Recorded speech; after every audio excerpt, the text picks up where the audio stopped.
سورة الزخرف مسر كوفولي سورة مكية مكان سورة وآياتها آية وجته 89 آية آية بيسيجي أني كولونتو نزلت أجينا بعد سورة الشورى سورة كوفي وبيدا نيونكا بسم الله سورة عندنا ni ala togoye الرحمن alam ye hina labolen tigiye alam ye hina kiragalen tigiye آمين amin wallahu alam bi muradi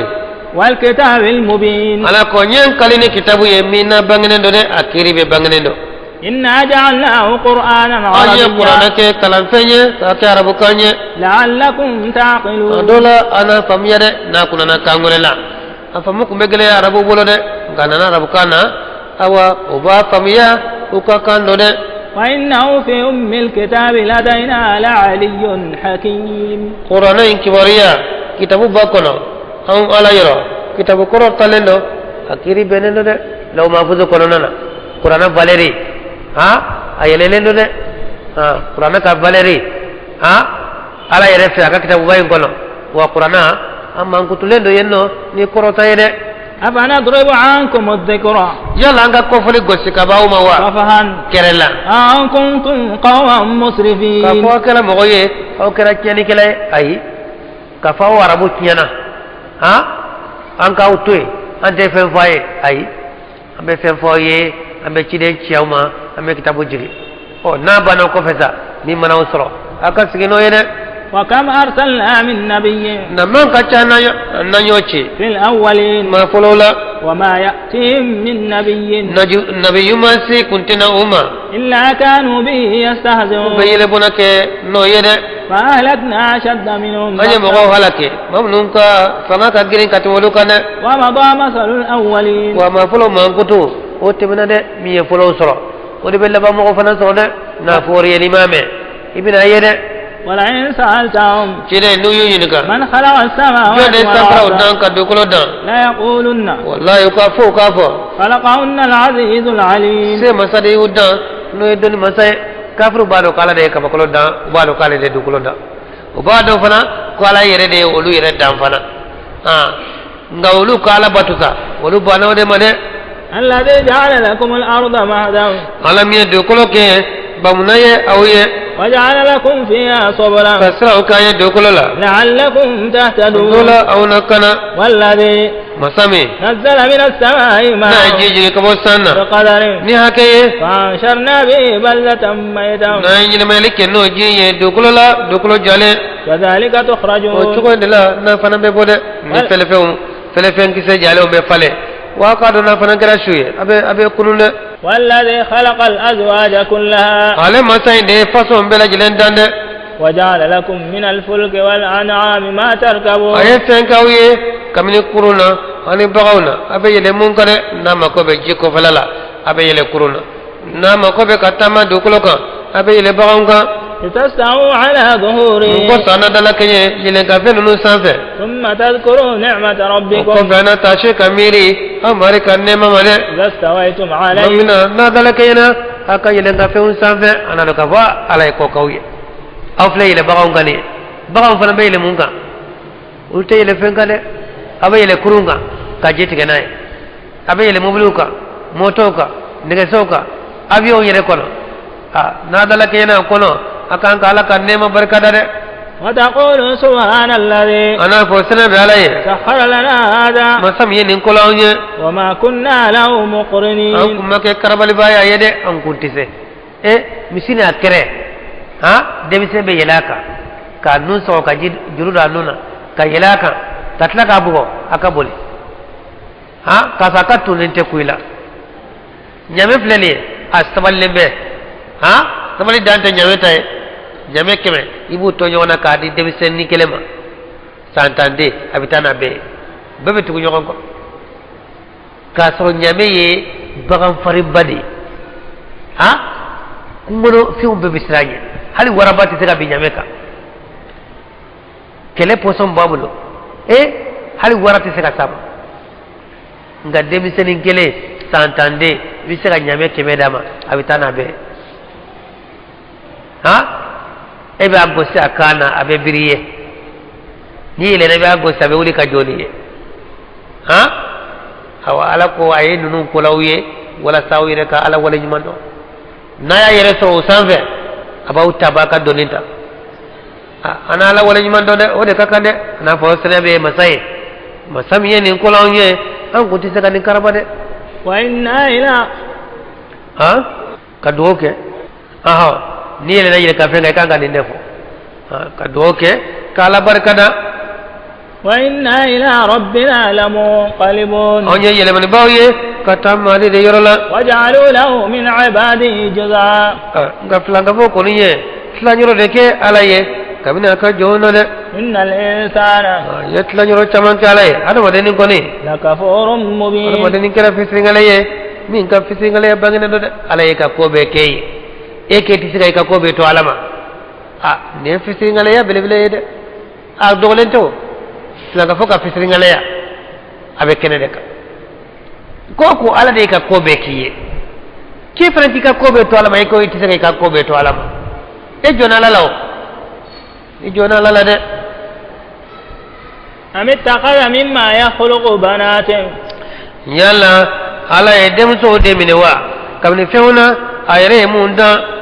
وأصفاكم بالبنين من كاو سوغاني ني دينكوي ina fa maga mushriku ko ba fo togomena maga ngafiru ko ba fo ko malikaw yala dem sode aw yere te dem sofe ha aw te dem sofe wala la mo sogani ni denkew ya yere be muso tawa ata kuma fo mi be do haklila wa idha bushira adum bima daraba lirrahman alako no lu yere se wala no do kle se wala ni fenye yemi misali go si hina masaye jalla wajhuhu muswadda atigi nyada betle afine de olu yere maga na fara ko mi muso muso wolo o betle anyada fine afunne ba kale muso ma foy wala muso ko o erete muso fe adu ko ala de muso ye malikay wadden tala bolo de wa huwa kadhim atigi beke funun gele kunu baye aw man yunashu fil hilyati ala ko yalla min bella mo masri kono wa huwa fil khisam ghayru mubin bange fe tanado kelela wode be dialama de muso kamina mana wolo masrite ha kamina de nyere ni baba tlo so ha ka fe do dola ka chere no nyine buguli no nyine ko lu kala ha de muso bella mo masri de kono watibe kundigi kungfode ha wati be masri mami bella mo masri kononana atseka jo kele kenega o de be di alama namanya ka be dengo le dalama ay de nyum ay nyuma ngo le dama ha ay fanga ma ko le dama ngaw ko ala de atla kala ka de unge musoyi ala ko akani ko imanyeda de tala bolo kumate amusoma musobe lamo masri de kono muso ka ko be masri kamina fitini fo ka ta probaya abe masri de nyini ka do ayrela na e bonsoro aba ka bon fana masri aba shi be kola aba yere taw nyini na de muso so la be de muso taw nyini ni olu bana be ngode o tanyini muso be to ni masri de la fo ka ta saya ko ayrela e ko chogodi kanu so ko chogodi ka masri kala na ya nun so ka buguli kala buguli ko ne akasoro abado a che damanya koro lala de note ka annun so ka masri kala basite na malla daga ni kafiru fe ani mushriku fe nasro kafir muso de boke ale olu degi atibe nganote ale de ka masri do nyoro do ka koro basita ka do ngana ya do anyada tukuli be ke jaku ya de wala cebe yoro atibe akanya da yele yeno akalena cebe yoro mina aba yele yeno wala na fawe yoro mina wala na deu abisira yele lunyana no te ka ado anduna ko ne ka bona e ka sramine o tebe ayede nayo ka ya haramu bele bake ala ko musoka kam masri datugo edo dara ita dayele o tebe yede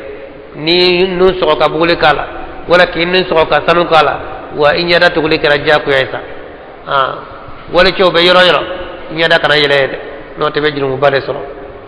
وجعلوا الملائكة الذين awa wolu magangaw ويه ملكو ديك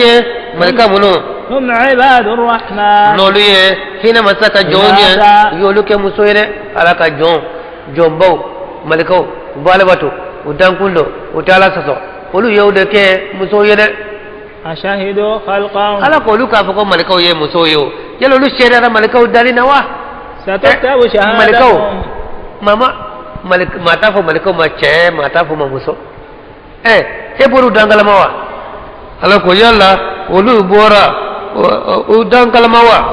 na tro bora kalama o ma ba kalama de ستكتب شهادتهم o sherera no ye o ka sherera ibina sebede ويسألون o be ni kara la radon ni ko muso do ibita ni kara sede ni ko chewo do fana be ni kara ne وقالوا o ko لو شاء الرحمن ko ni na masa kunya kan ما عبدناهم kan kutunu batule ben farafo mushriku ko ne alu be fengole bato ko jarala yede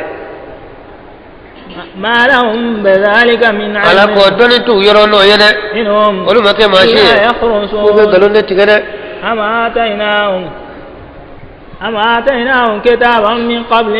ala ko yala onye kitabu du maka ko ni qur'an yewa فهم به no مستمسكون ni somne baye no yede yala dalu de bulo wude ma kitabu wala min te qur'an yewa ko ka flanka fayena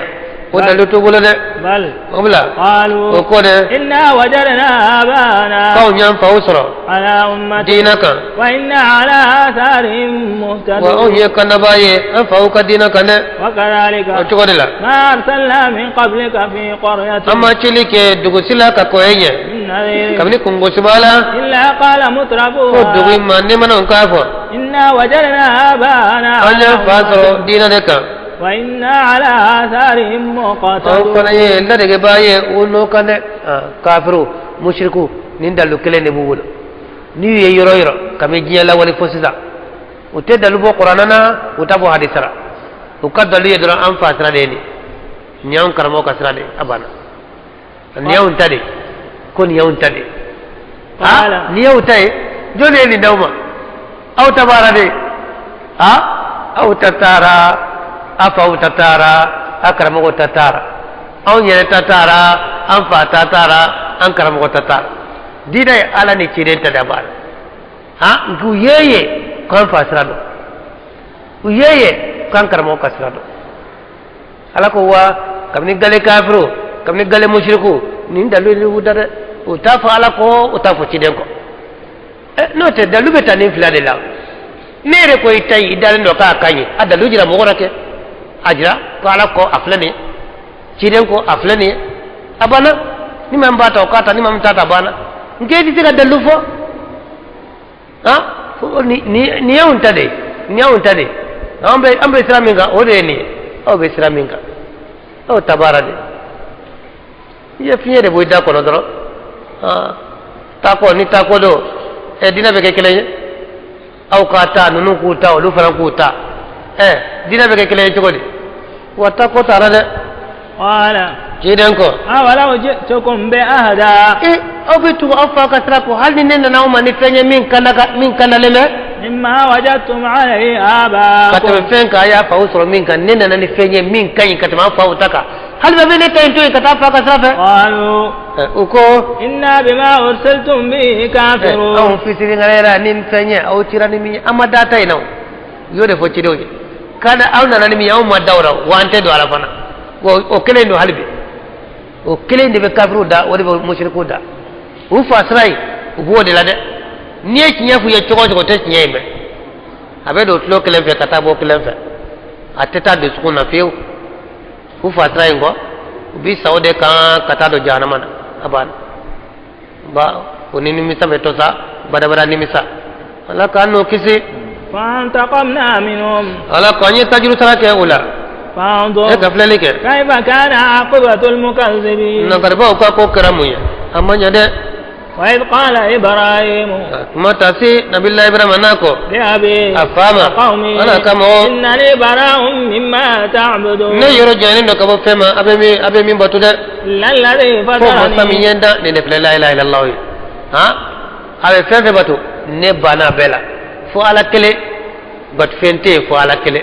ونبي ودكده فإنه سيهدي ومسيب بنا نكنا وجعل كلمة إبراهيم ينكي دكنيا تولي في عقبه أيركوفه لعله tola يرجعون una sagide ala kelen kabat wala ibrahima kadina wa tara ko de to akofe mo bolo de بل متعت هؤلاء obla ne ni nunu ndamuta de وآباءهم anu fa folo حتى جاءهم الحق ko nyena numa ورسول ani مبين chide mi ye chide mbangene ولما جاءهم الحق muna ni nyena numa قالوا ko هذا سحر ko ni ye dabali de وإنا به كافرون on fisingalera na ye ante sonne وقالوا ko لولا نزل هذا القرآن ko muna ni qur'ane majige على رجل من القريتين sheka dugu عظيم fulala ma bala dugu fula ma ba ko muna qur'ana ma jigo ka maga ma ba ye walid ibn mughira ko ku yana fulo tigi baye dege cetani fula ba bulo abe na fulo tigi ba fantante adewna o ko ni qur'ana ko jigina walid ka maga be ku dege islame ko maga be ku na islamia taifa ka ka urwa ibn mas'ud ko ni qur'ana ko jigina ka be ku dege islame ko ka abi talibe kai yatima de a tebolo a tamulo ebiti ta hirbe ni sugula am tanta ni sugula ko ka on gatu ko ka am fa trawla am ko jogodi ko qur'ana ko nganga jigi dugu bafla ma ba kelendo de ka ni walidu kun kera chedenye maga jamane be ko islamia ni urwa kun kera urwa so kun kera chedenye kaifa be ko islamia ko qur'ana ko nganga jigi odu de kan أهم يقسمون رحمة ربك ala ko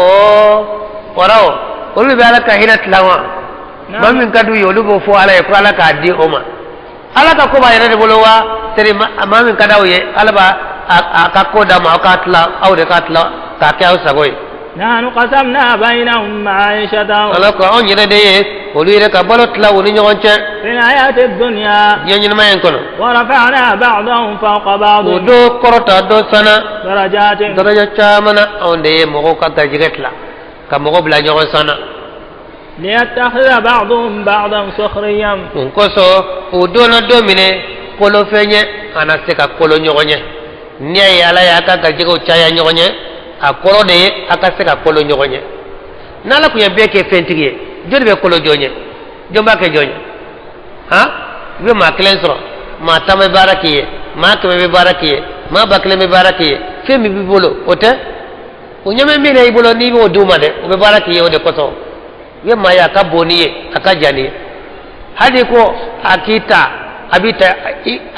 akola ka kile joli boli niye ni ayo bi ka baraka ye ta do ka fo femi bi bolo ododo abode no fe wala ko ni aye ale ye mo garje go chaya ni yogonye ko korota nyogo sana akoro de mo ka seka so nyogo bolo ko ka seka kolo nyogonye ay no te mi bi bolo nyogo me de bolo ne ba ke yo eta tiere para ala yo ke wala sa mo na nyogo mine kolo fenye ورحمة ربك mamadi mari kahine خير o de مما kata يجمعون katime fen ko be min fara nyogo kan ولولا أن يكون الناس أمة واحدة ala ko no to ni mo be kun tege dina kelena لجعلنا لمن يكفر بالرحمن لبيوتهم سقفا na من فضة an kunna kelike mo ye mamun be kafriya ni hina masaye an kunna kelike ka soye bilila kamni warjela de لجعلنا لمن يكفر بالرحمن لبيوتهم سقفا من فضة an kunna kelike mo ye mun be kafriya ni hina masaye o ka soye bilila kamni warjela de ومعارج ani yelele lawo عليها يظهرون ube damun kade ala ko ni mogo be kunte kani kafiriya la ko ka dina ke kafiriya no kunte an be kafiru ka soke warje solama sanu solama an kuma de kafiru ma jiya kono e wolu bu kal jana de kono ngana nyoke mogo be kani kata kafiriya ma bebi bas la bema kafani kira kafiriya ala be naflo de kafiru da manema u kaso bedla sanuna u kaso bedla warila halu ka iskaliye bedla warila sanuna u kadlaw kalagaw bedla sanuni wariye ma be do islamina tugo ala ko be ko be kari e kafirala no kunte de ko be kafiru ka soke masri de ka duma jiyana ya sabo luta ya jiyede lara tlamo uluka soye sanu ne wari ngani kafiru ka sanu o soke sanu ne wari ya no bebe bo islamina kono kunte akuna ukasoke masriye kabili ke warjeye wali buyutim abwabam an kuna dake ukasoye wasuram ani yele ani dadlaw ube no masaya mun kade aluka ko abe kuma sanu le wari ukadadlaw abe kuna ke sanu le wari wa zukhrufan ani masri وإن كل ذلك لما متاع الحياة الدنيا والآخرة هل أنكم يوكسو كسنوية كوكي وريه كوكادلاو كسنوية كوكي وريه كوكي اسكاليو كسنوية كوكي وريه كوكوا كون كسنوية كوكي وريه أبيت جيوا بواتي كونغرون ميكي جيوا كنا وكندو ده والآخرة عند ربك للمتقين وبعليه سنجو يده على قدامه يفهم في سورة جينا جينا درو أبي بان نما بايجنا أبي بان كاتو والآخرة ده تولي سنجنا نيمي سورة الآخرة ويتاي كجينا تاي ده ومن يعاش عن ذكر الرحمن نما من فينا كبو هنا مسألة كفولما يقيض له شيطان أما الشيطان يقول أويه فهو له قرين شيطان بكي تونيا نجويه oye de mami ni mala koy famia ha e fiena ka bo ala koma abe fu yesu ne tleta famia wa ala ka be tonya jugu bla e no fe shaytane abo ki tonya jugu ye wa innahum la yasuddunahum shaytane nunun de du bali wanis sabil ko sira doni ma wa yahsabuna wa amiri annahum muhtadun ko kana le de ube galoina bolu yere nyana kube sira nyuma de la be mushriki yala ube kafiri yala bolu nyana ko lu be sira nyuma de la حتى إذا جاءنا فو أبي تو فلينا ذا فو أبي نمزا سيابنا تا كاتو أبي قالونا قال أبافو يا ليت نترى بيني وبينك بعد المشرقين أو كورو فلا يرو جانيان يقون كاكي نيچه دي جانيان جوغي ميوك بيشو كيدو قالونا كيدو فلانكا فيالا لاردونا إبافو كورو لبو فان فلا ها o ñogon ka do ni cede kana surunyana iya makosa jiyana ha lebo fan fla o ñogon ka do ni ce fabi sal qarin jenya jugu jugana o nyana no kere iblis ene wala yanfa'akum al yawma ala ko ataw nafabi id zalamtum na kelen ka to nyenike annakum fil adhabi musharikun abe jera jangata labe munyawye ha jenya jugu shetane jugu hadamaden jugu iyo ke jenyanye ayi nege ki do mushriki yala ki nege ki do kafir yala abe tarasa kata nyogo sor tasmana abe do ne tasmana be mun de nyai ima ko sara te foy nyai yere afa anta tusmi'u summa yala bi se ga tlo gere lamme kuma na wa aw tahdil umya wala bi se ga fiyeto kana de wa man kana fi dalalin man be filila filimino bangene no فإما نذهبن بك لكو تشيدما إما نانتارانية فإنا منهم منتقمون أم كون بيتاجرو تراكي ورا ده كافرو بكا نغاريبو من كيلا بكا تورو من دايكا ني أني فاتو كاترو فيما كيولا وأنتا تولا ده هاري فاتو لين كوفي أم بيتاجرو سراكولا أو نرينك الذي ولا أنت فنجرا إلا وعدنا أن يولا يدومينا فإنا عليهم مقتدرون أم كون يلا تكباية وما wala anyami fo ambe o halaki ire nyana wala ka jangata jige o ka ire nyana de wastamsik billadhi ala ko chidema somne ni keni fenye o ya ilaika min kila kira karima ni qur'ana minene e ka barakenai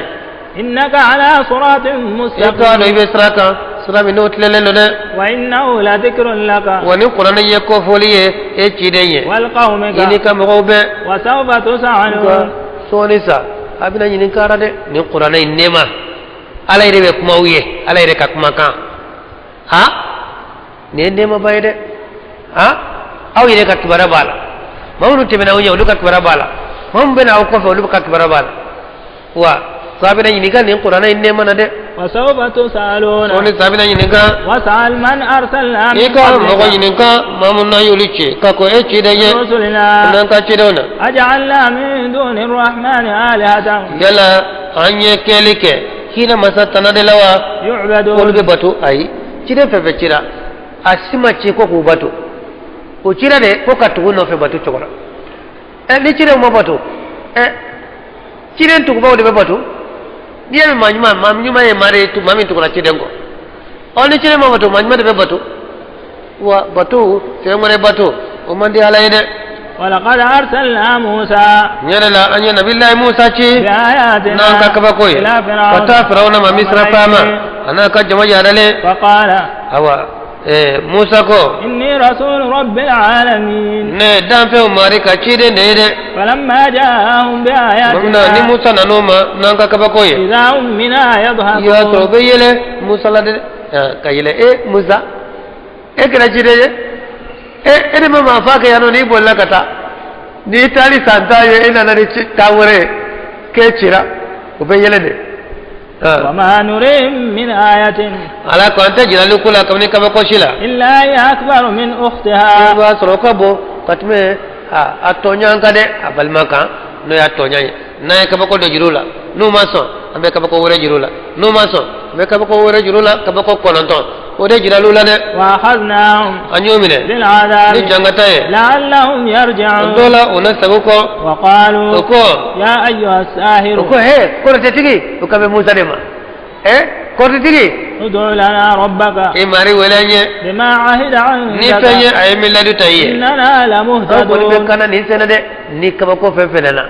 na ble na ka daw tegala na ble na ka ble nu ko no gwana ba fa ay to anga ta che ngam bela fo musa ma ko te tigi ala jay ki mari wele ni ko litara ni sena ambe dai ka ci de nyana ambe tugo ko wani musa yala dali o ko bi bampew bisina muriti tu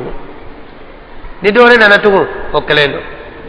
فلما كشفنا عنهم العذاب nana jangata krota kabuma إذا هم batro ينكثون bella du yale ونادى فرعون في قومه kirana ire della ka weleli ka kam gona قال ako يا قوم kam go أليس لي ملك مصر ako misra marate ne de bolowa ka jo fibinika ko fo be ko musa ma fo ko amari ko jardin babulo nagfaro babulo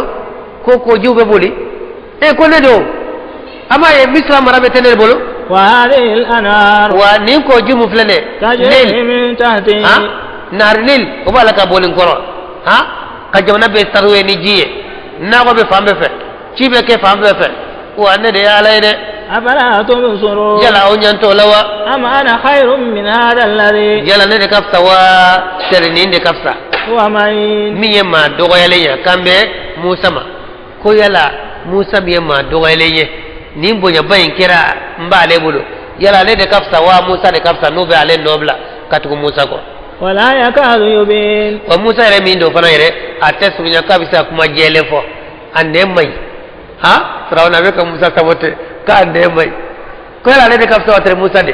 bi se ka har kuma jele fo فلولا ألقي عليه أسورة wa muna ni masruma kirwaka من ذهب ni sanuna أو جاء معه الملائكة wala malika kana nofe مقترنين utontone na ba fe aka ke cidenye sanu ni wari chaman ka dama min yogote ma bolo o anna dala wala note malika chaman kana nofe ni ma min ka wi ba soso ulbe ko jiraila ora mi se ka dala فاستخف قومه asrauna ayaka mo fegelo nyini فأطاعوه utura ko ayu baga kulasra ku jabo ubetura ko إنهم كانوا قوما فاسقين to dukera mo ye ukera bobaye ala ko lane فلما آسفونا gatmo minanu ya ando spon kamu kan fojono انتقمنا منهم ay tajru sara ko lane فأغرقناهم anye ubetuno jikono أجمعين ubela jele وجعلناهم anyo ke سلفا kombaye ومثلا ani misali للآخرين mala laba unyere ulukera misali mo to ye ولما ضرب ابن مريم مثلا wala ko kuma mina ni marama de ngosra misali ye إذا قومك منه يصدون na sore ka mo mbe yele wala de kambe maka kawma mamna nimare madde no isai awa no fora unyana awa utna kayele wala de sabu olu ciden kuma sallallahu alaihi wasallam ko mo ni ibe min batlani alate kino be jeni tasmana ni be fara min batu la radona ala be ina bla tasmana ina kadde sedo mi be jiri be batu ino be ke tasmana flanga fo kuno ka batfew kafiru no ka batfew ko be bita tasmana fole min ke a fara qurashi monu nyana usrana nga cide ngulle ko fesa ko kuma dona na ya kuma isagoye ko cide mamodo ayamba bali bede kanan ka batfew be kero tasmana kayo de fo o kayo fawde aw ya jabi numu kol ma jabi solo la ko na tu ñoo fo ne anet mba fo non nan ka batfe on tara tasmana nazaro fana be sabatu wal fana no kata tasmana yawde be uzair batu wal fana no data tasmana na fara ko fefe be min batu ko no be ta tasmana ko ni nun fana ta tasmana ale rafa ko isa yala ka jonde ka cidendo ko manmando ale be fo ale taka fo ko ni min be min batu ko no bita tasmana ko ni nun tara tasmana am fara nan ka jiru nan ka fara tara tasmana be amma ora yelela ko sanno ni kuma ko ni awa ye cide ga kuma ko karini ni walla cide sallallahu alaihi wasallam awa yo kuma fo cide min ke ala aya jigi ka fo mamuno ni nyman ko no luye olu yoro ka ja tasmama o taala mangame akoro re ni jume beta tasmana minimi nyanana min sonana ka batu nota abe malika batu malika senentu no ka batu abe cide munum batu ulma sonu ka batu abe manyuma munum batu ulu sonente no ka batu bo fefe sonana ka batu o be ma juguri comme o jogo wa anolu de beta tasmana de aforiye fana ko isa ko alqiyamat man sendo ko isa bina jigi nyala bana yo fana ke yele ko ko tabolu fe isa saleno goto kiyede ari sawnana usale qur'an ayana ka jeya isa amma faqade isa bina nyala bana wa qalu do ko sa ko niaye cirin ba fe on kan fasraw bla kan ka bat fembe bla ka to ale kelen ko aba fe aw nazaru ye min ke isalade ka isabatu aba fe on fana ka to ale ko kale batu de on toke ala on ka bat fe no mafsale am bolu to ko be to ale ko chogode ko sa alihatuna khairun ko ala on ka bat fe nun de kaf sawa am huwa trale on ka bat fe de kaf sawa tere cidende wala on ka bat fe de kaf sawa tere isade ما ضربوا لك إلا جدلا no basi fo kama fo solide no to gure ba do ko isati tasma korena ba do marka korita tasma nga yo dabo solide kam ni mai nyedo ka ba nyama ka ke sosoli jalanye alo na fato sosoli jalana nte nyedo nga sosoli kunye bet nyede nyini awa ko ni obisrake ka nyedo ka ba nte bonka galon nka o sosoli na fatora de balhum qaumun khasimun oblalu ye mogoye kele nyaw do de in huwa illa abdun isate fo ye fo jondo an'amna alayhi nyune make kande waja'alnahu mathalan li bani israil onya ke misaliye bani israil ko ka den kasro fata la de ولو نشاء na kunjaranye لجعلنا منكم ملائكة في الأرض يخلفون ملكake awye awra dukulula kulbe fawkore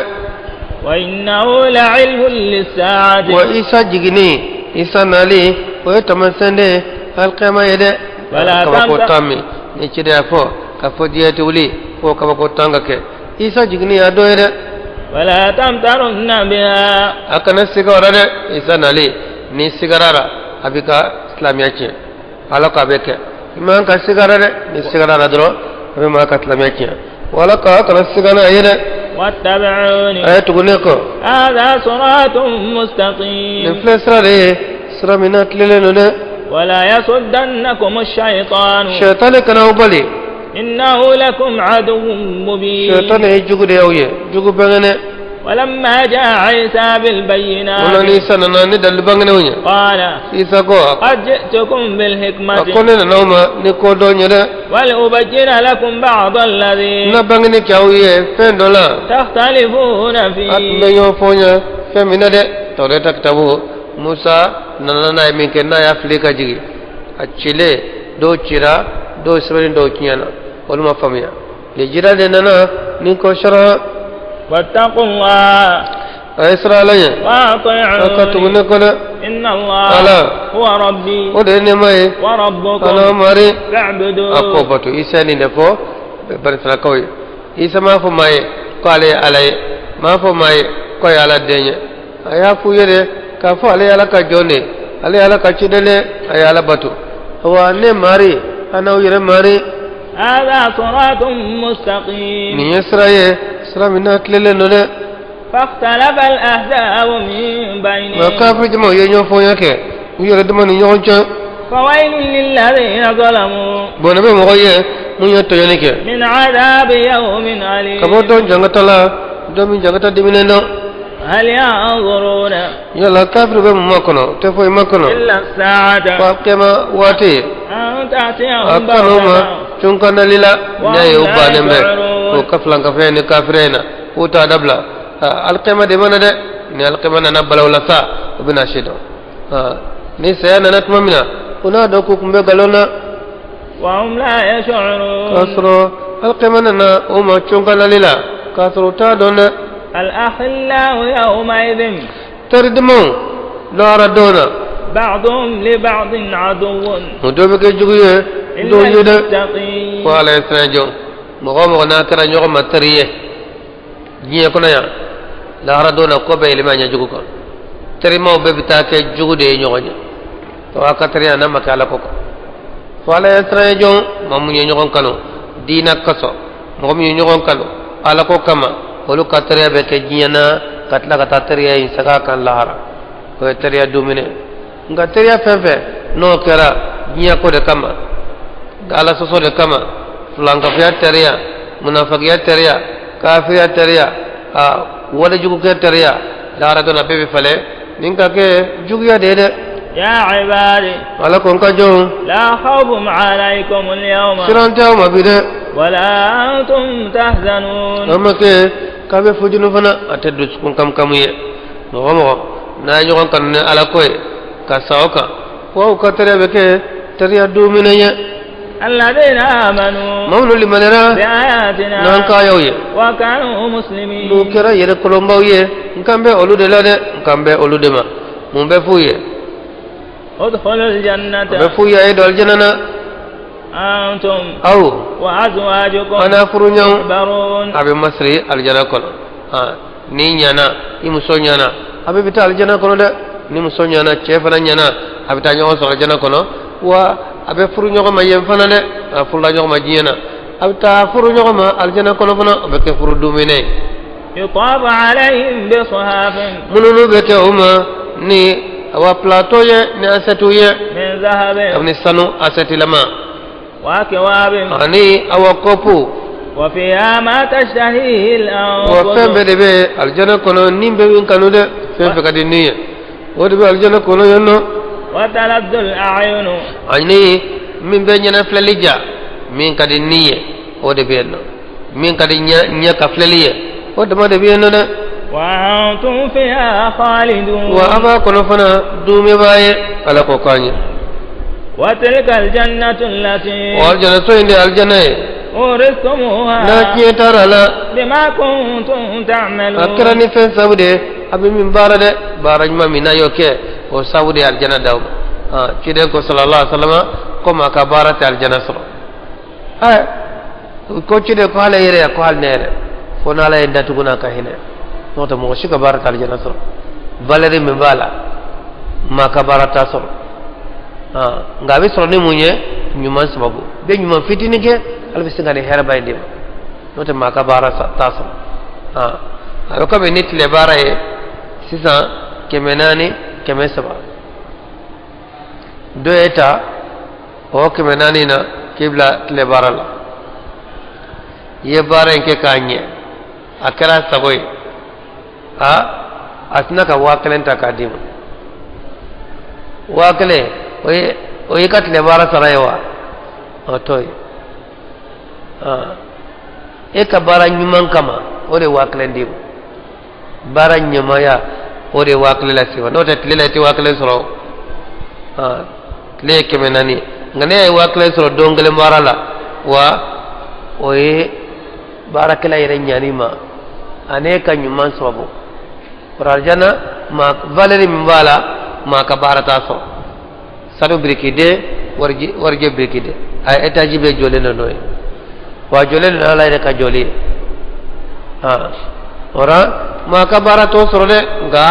aknye talala na ka nyuman sababu ye nyuma fitrin do ba ke ma do be ko ba abe femba do ki wa aljana sorobe soroni nyuman de sababu ye note ma ka barata sorole لكم فيها فاكهة يريد أن كانوا دباوية أرجنا كنوا يريد أن كانوا شما منها تأكلون وأبي أدو دون ويريد أن ندو أبو لدو إن المجرمين إكادو ولا جو كلو في عذاب جهنم ولبه جهنم جانغتا كنوا وهي بباربه جومان كما وإبدو جهنم كنوا وندون دون فنا دوميدو ولا جو ميندو على ساسو فلانكافيا كافريا munafiqiya ni saroka way be do jahannama kono be do be fanade ala kanki soma la yufattaru anhum atatiga kabuma wa hum fi mublisun wala kun ba kono o jigi tigelena wa ma zalamnahum ala kamu tonyere walakin kanu mudh-dhalimin do ide kera yere kun tonyobaye wa nadaw ya malik tasmade be wala dake ba fo malik de jahannama tiletige aja malika munum blalbe janama de on janga talila abenye mogoba woni to ko malik ba wala ba fo malik